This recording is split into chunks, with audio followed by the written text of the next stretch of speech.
Hi guys, kain tayo ng singkamas. So, nilagyan ko lang yan ng suka at asin. Yummers. Mura lang yung bili namin. 60 ang kilo. Tapos, ayan, tinutulungan akong kumain ng mister ko. Ayaw niya magpakita sa camera. Samantalang, tingin-tingin sa labas, sa mga dumadaan na mga tao. Kasi dito kasi ako sa tindahan. So, nagbabantay ako ng maliit naming tindahan. So, ayan. Tamang kain lang kahit may ubo, may sipon, trangkaso.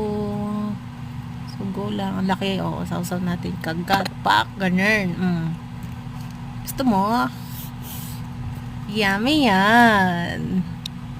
Oh, diba? Nanghingi rin yung isa. Masarap kasi yan, malutong.